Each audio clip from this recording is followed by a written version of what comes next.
Chapter 18. The Return. It was 3:30 on Sunday afternoon. The match between the MCC and the YMU was still in progress. The YMU had won the toss, and were all out for 86 at 2 o'clock. The captain's was the top score, 32. The MCC had none to bowl him out, and he stood there like an automaton, hitting right and left, tiring out all the bowlers. He kept on for hours, and the next batsman was as formidable, though not a scorer. He exhausted the MCC of the little strength that was left, and Rajam felt keenly the lack of a clever bowler. After the interval, the game started again at 2:30, and for the hour that the MCC batted, the score stood at the unimpressive figure of 8 with 3 out in quick succession. Rajam and Mani had not batted. Rajam watched the game with the blackest heart and cursed heartily everybody concerned. The match would positively close at 5:30, just 2 hours more, and would the remaining 8 make up at least 78 and draw the match? It was a remote possibility. In his despair, he felt that at least 6 more would follow suit without raising the score even to 20. And then he and Mani would be left. And he had a wild momentary hope that each might be able to get 40 with a few judicious sixes and boundaries. He was squatting along with his players on the ground in the shade of the compound wall. "Raju, a minute, come here," came a voice from above. Rajam looked up and saw his father's head over the wall. "Father, is it very urgent?" "It is. I won't detain you for more than a minute." When he hopped over the wall and was at his father's side, he was given a letter. He glanced through it, gave it back to his father, and said casually, "So he is safe and sound. I wonder what he is doing there." He ruminated for a second and turned to go. "I am sending this letter to Swaminathan's father. He is sure to get a car and rush to the place. I shall have to go with him." "Would you like to come?" Rajam remained silent for a minute and said emphatically, "No. Don't you want to see your friend and bring him back?" "I don't care," Rajam said briefly, and joined his friends. He went back to his seat in the shade of the wall. The fourth player was promising. Rajam whispered to Mani, "I say that boy is not bad. 6 runs already. Good, good. If these fellows make at least 50, we can manage the rest." Rajam nodded in assent, but an unnoticed corner of his mind began to be busy with something other than the match. His father's news had stirred in him a mixture of feelings. He felt an urgent desire to tell Mani what he had just heard. "Mani, you know Swami," he said, and stopped short because he remembered that he was not interested in Swaminathan. Mani sprang up and asked, "What about Swami?" "What about him? Tell me, Rajam. Has he been found?" "I don't know." "Oh, Rajam, you were about to say something about him." "Nothing." "I don't care." Swaminathan had a sense of supreme well-being and security. He was flattered by the number of visitors that were coming to see him. His granny and mother were hovering round him ceaselessly, and it was with a sneaking satisfaction that he saw his little brother crowing unheeded in the cradle, for once overlooked and abandoned by everybody. Many of father's friends came to see him and behaved more or less alike. They stared at him with amusement and said how relieved they were to have him back, and asked some stereotyped questions and went away after uttering 1 or 2 funny remarks. Father went out with one of his friends. Before going, he said, "Swami, I hope I shall not have to look for you when I come back." Swaminathan was hurt by this remark. He felt it to be cruel and inconsiderate. After his father left, he felt more free to lord over a mixed gathering consisting of mother's and granny's friends and some old men who were known to the family long before Swaminathan's father was born. Everybody gazed at Swaminathan and uttered loud remarks to his face. Through all this crowd, Swaminathan espied the cook and bestowed a smile on him. Over the babble, the cook uttered some irrelevant, happy remark, which concluded with the hope that now father, mother and granny might resume the practice of taking food. Swaminathan was about to shout something in reply when his attention was diverted by the statement of a widow, who, rolling her eyes and pointing heavenward, said that he alone had saved the boy, and who could have foreseen that the forest officer would be there to save the boy from the jaws of wild beasts? Granny said that she would have to set about fulfilling the great promises of offerings made to the Lord of the 7 Hills, to whom alone she owed the safe return of the child. Mother had meanwhile disappeared into the kitchen and now came out with a tumbler of hot coffee with plenty of sugar in it, and some steaming tiffin in a plate. Swaminathan, quickly and with great relish, disposed of both. A mixed fragrance, delicate and suggestive, came from the kitchen. Swaminathan cast his mind back and felt ashamed of himself for his conduct with the forest officer, when that harassed gentleman was waiting for a reply from the Deputy Superintendent of Police, which took the form of a taxi drawing up before the traveller's bungalow, disgorging father, mother, Rajam's father, and an inspector of police. What a scene his mother created when she saw him!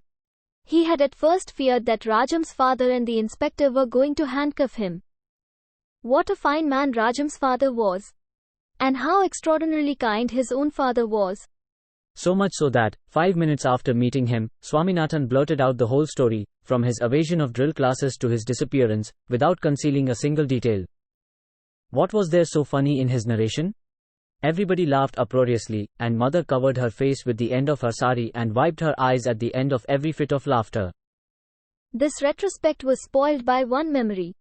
He had forgotten to take leave of the forest officer, though that gentleman opened the door of the car and stood near it. Swaminathan's conscience scorched him at the recollection of it. A gulp came to his throat at the thought of the kindly district forest officer, looking after the car speeding away from him, thoroughly broken-hearted by the fact that a person whose life he had saved should be so wicked as to go away without saying goodbye. His further reflections on the subject and the quiet discussion among the visitors about the possible dangers that might have befallen Swaminathan were all disturbed, destroyed, would be more accurate, by a tornado-like personality sweeping into their midst with the tremendous shout, "What? Oh!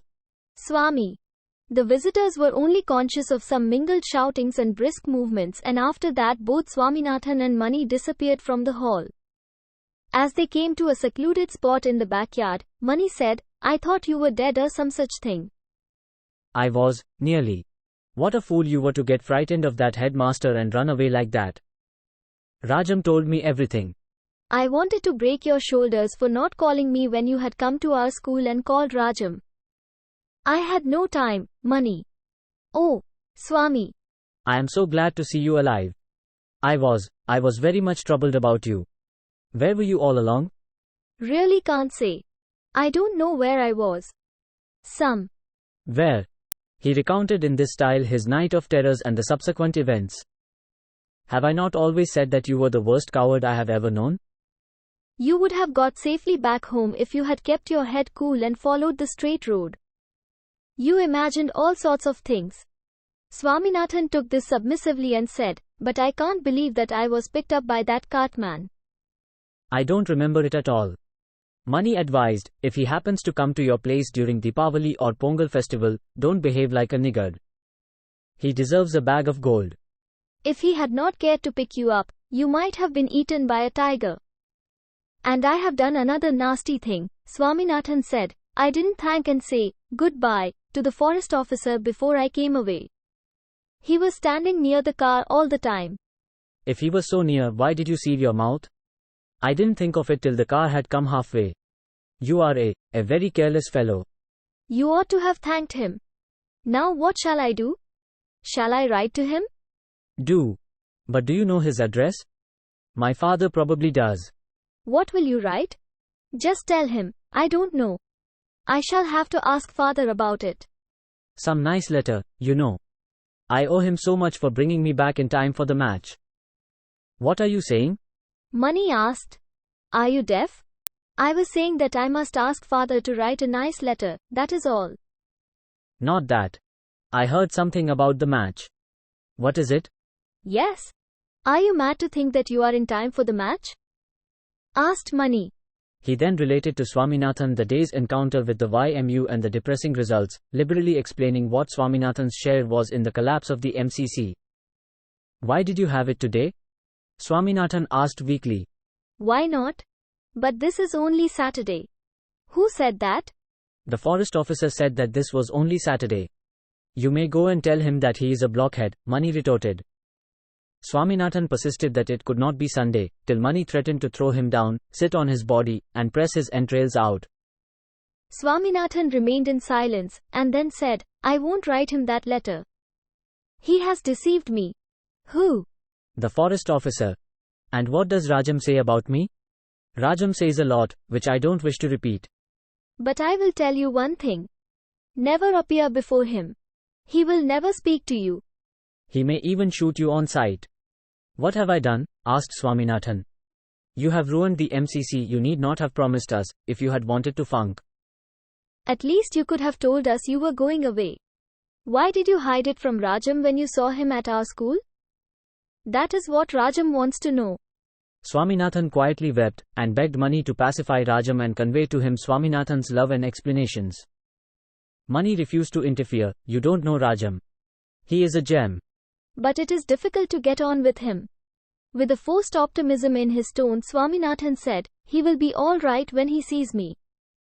I shall see him tomorrow morning. Mani wanted to change the topic, and asked, are you going back to school?